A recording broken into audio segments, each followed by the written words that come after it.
तंत्र पर आज खतरा है, भारतीय संविधान पे खतरा है। जहां तक मध्य प्रदेश का सवाल है, ये भी अजीब बात है, जब भाजपा आती है तो बिजली के बिल बढ़ जाते हैं, कांग्रेस आती है तो घट जाते हैं। उदाहरण के लिए 10 साल तक हमने बिजली किसानों को मुफ्त में दी, गरीबों को बिजली मुफ्त में दी। भाजपा आई, बिजली के बिल लेने लगी। कमलनाथ जी की सरकार आई, किसान का जो बिल था बिजली का, वो रह गया हाफ। और जो डोमेस्टिक लाइट थी, घरू लाइट थी, उसका भी 1 रुपया प्रति यूनिट कर दिया गया 100 यूनिट तक। और आप खुद इसको महसूस करते होंगे कि आपके घरों में भी बिजली का बिल जो 1000, 2000, 3000 तक आता था, कमलनाथ जी की सरकार में वो बिल रह गया था 200, 400, 500 तक। मैं गलत तो नहीं कह रहा हूं। इसी के साथ साथ सरकार गई, फिर बिजली के बिल ऐसे ना आने लगे। मुझे अभी एप्लीकेशन मिली कि साहब हमें 400, 500 का बिल लगता था, 2500, 3000 का बिल महीने का आ रहा है। क्या कारण है कि भाजपा आती है, कर बढ़ा देती है। पेट्रोल डीजल पर जहां सेंट्रल एक्साइज टैक्स कांग्रेस के जमाने में डीजल पर 3 रुपए हुआ करता था, आज 32 रुपए है सेंट्रल एक्साइज टैक्स। पेट्रोल जो 9 रुपए हुआ था वो आज 34 रुपया प्रति लीटर है।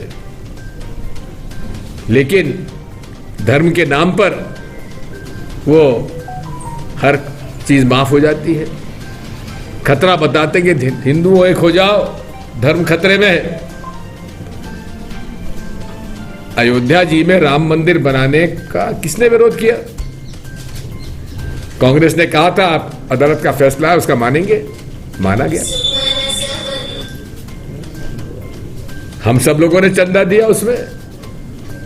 शिवराज सिंह जी ने 1 लाख रुपए का दिया, मैंने 1,11,000 का दिया। लेकिन ऐसा कहा जाता है कि अगर भारतीय जनता पार्टी नहीं चाहती तो भगवान राम को तो शरण ही कहीं नहीं मिलता। इन्हें हर चीज पर उनको हिंदुत्व को खतरा दिखता है। उन पे मुकदमा दायर करने के लिए नरोत्तम मिश्रा जी उधार बैठे रहते हैं।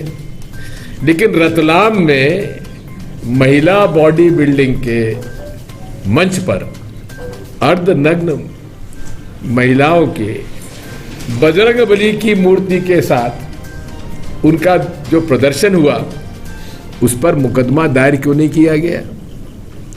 पठान के फिल्म में दीपिका पादुकोणे के एक ड्रेस पर तो पूरे देश में एक बहुत बड़ा मुद्दा बना दिया। लेकिन हनुमान जी के सामने इन महिलाओं का जो प्रदर्शन हुआ, उस पर ये हिंदुत्व कहाँ गया? हमारी विश्व हिंदू परिषद क्या कर रही है? आरएसएस क्या कर रही है? बजरंग दल क्या कर रहा है? तुम्हारे बजरंग जी के सामने इस प्रकार का प्रदर्शन हो रहा, तुम चुप क्यों बैठे हो? नरोत्तम मिश्रा जी, मैं आपसे पूछना चाहता हूं कि आपका विवेक कहां गया? आपका हिंदुत्व कहां गया? आपके गृह मंत्री का जो अधिकार है वो कहां गया? मुकदमा दायर करिए भाजपा के विधायक पर, रतलाम के भाजपा विधायक पर जिसने आयोजन किया, भाजपा के महापौर पर जिसने आयोजन किया। क्यों नहीं करते हैं? ये केवल धर्म के नाम पर ये आडंबर रचकर शोषण करते हैं लोगों का। साथियों, कांग्रेस पार्टी की तरफ से हम लोगों की पूरी तैयारी चली हुई है। जनता में भयंकर नाराजगी है। और कांग्रेस पार्टी पूरे हिम्मत के साथ और एकजुट होकर विधानसभा का चुनाव लड़ेगी और लड़कर जीतेंगे। जीतू पटवारी जी हमारे बीच में मौजूद हैं। एक उभरता हुआ हमारा युवा राजनेता है मध्य प्रदेश का, कांग्रेस पार्टी का, यूथ कांग्रेस के अध्यक्ष रहे, मंत्री रहे। कॉमरेड हमारे गौतम जी स्पीकर साहब हमारे मित्र हैं, मेरी मित्रता है उनसे, और ये तो कोई चड्डी छाप आरएसएस के तो है नहीं, लेकिन इतने प्रभावित कैसे हो गए जो उनके कहने से निलंबन कर दिया गया। आखिर जीतू पटवारी मांग क्या रहे थे? जीतू पटवारी कह रहे थे कि भाई ये आपके उत्तर हैं मेरे प्रश्नों के। दो प्रश्न क्या थे कि भारतीय जनता पार्टी के आयोजनों में मध्य प्रदेश सरकार ने खर्चा किया क्या? जनता का पैसा क्या पार्टी के आयोजनों में खर्च किया जा सकता है? नहीं किया जा सकता। लेकिन प्रश्नों में उत्तर में सरकार ने उत्तर हमें जो दिया उसमें स्पष्ट है, कम से कम 19 जगह पर यह प्रमाण है, 35 जगह प्रमाण है कि हां भाजपा के आयोजनों में भोजन टेंट की व्यवस्था सरकार की तरफ से की गई।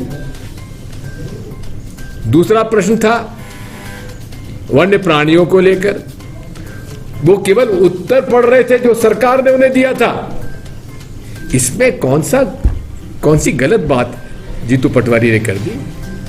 और मुझे तो बड़ा ही निराशा हुई है, जो स्पीकर साहब हमारे अच्छे मित्र हैं, सीपीआई में रहे हैं, लोकतांत्रिक जो मूल्य हैं उन पर वो हमेशा से उनकी प्रतिबद्धता है।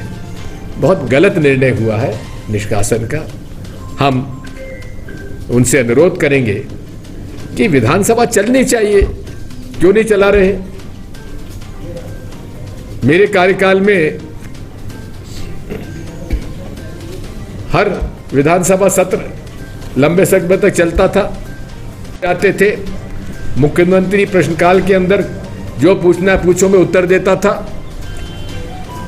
लेकिन आज तो बजट तक कोई चर्चा नहीं होती। हां की जीत हुई, हां की जीत हुई, ना की हार हुई, बजट पास। अरे जनता का के हित के बारे में ये सदन है काहे के लिए? ये श्रीनिवास तिवारी जी हमारे अध्यक्ष थे और हमारे विधानसभा के सत्र एक बार में महीना 1.5 महीने चलते थे। ये प्रमाणित है, सबसे ज्यादा सदन की कार्रवाई कहीं चली है तो दिग्विजय सिंह के कांग्रेस के कार्यकाल में चली है। लेकिन अब विधानसभा को अलग कर दिया और मनमाना निर्णय ले रहे हैं, कानून बना रहे हैं, सुन नहीं रहे हैं। अनुसूचित जाति जनजातियों को परेशान किया जा रहा है, अल्पसंख्यक समुदाय को परेशान किया जा रहा है, झूठे प्रण बनाए जा रहे हैं, बुलडोजर चलाए जा रहे हैं। अरे एक व्यक्ति ने कोई अपराध किया है तो सजा दो, पूरे परिवार को सजा देने का क्या अधिकार है? ये बुलडोजर संस्कृति के हम खिलाफ हैं। बेरोजगारी का बैकलॉग है, SC ST का भरते क्यों नहीं है? मेरी चुनौती है, जितनी नौकरियां 10 साल में 93 से 2003 के अंदर दी गई, उसकी 1/4 नौकरियां भी भारतीय जनता पार्टी की 19 साल में नहीं दी गई। पंगु बना दिया है हमारे निर्वाचित लोगों को। न सरपंच को कोई अधिकार, न जनपद के सदस्यों और अध्यक्ष को अधिकार, न जिला परिषद के अध्यक्षों सदस्यों को अधिकार। नगर पालिका, नगर निगम, नगर पंचायत में भी पूरा अधिकारी राज चला हुआ है। केंद्र सरकार से जो पंचायतों को पैसा आता है, पंचायतों के पास पहुंचता नहीं है। खुद पंचायत मंत्री 20% का कमीशन लेके अलॉट कर देता है वहीं से। ये मैं प्रमाण के साथ बोल रहा हूं और जहां चाहो प्रमाणित कर दूंगा। ये मेरा जो दौरा है कमलनाथ जी के निर्देशन पर सेक्टर मंडल कमेटी हम लोग बना रहे हैं, लोगों को एक साथ होने के लिए, काम करने के लिए प्रेरित कर रहे हैं। जनचर्चा हो रही है, उनके विचार हम लोग जान रहे हैं, सुन रहे हैं और मिलकर हम लोग पूरा चुनाव लड़ेंगे और जीतेंगे। कोई प्रश्न हो तो पूछ लीजिए। आपने कहा नहीं बचाना है। भारत में लोकतंत्र रहे कि ना रहे, ये जो खरीद फरोख्त होती है किसका पैसा है? ये कोई बैंक अकाउंट से पेमेंट होता है, लेकिन करोड़ों रुपए का पेमेंट हो रहा है। ये क्या लोकतंत्र बचेगा इस तरह से कि जन समर्थन पाने वाली सरकार को गिराना कहां तक उचित है? किसको उम्मीद थी कि सिंधिया जी बिक जाएंगे? किसी को उम्मीद थी क्या? लेकिन बिक गए। मैं बिकना, राजनीतिक रूप में बिकना मानता हूं इसे। पैसा लिया नहीं लिया मुझे नहीं मालूम, लेकिन विधायकों ने तो लिया, उतना मुझे मालूम है। कोशिश हमारी यही होगी कि ठोक बजा के उम्मीदवार तय किए जाएं। और ये भी अजीब बात है, 27 विधायक हमारे आदिवासी हैं। उन 27 विधायकों में से केवल एक बिसाऊ लाल सिंह आदिवासी चले गए, लेकिन 26 आदिवासी विधायक, उनके पास करोड़ों रुपए का ऑफर आया, लेकिन वो नहीं बिके। हम उनके प्रति आदर और सम्मान के साथ देखते हैं। विंध्य में परफॉर्मेंस देखा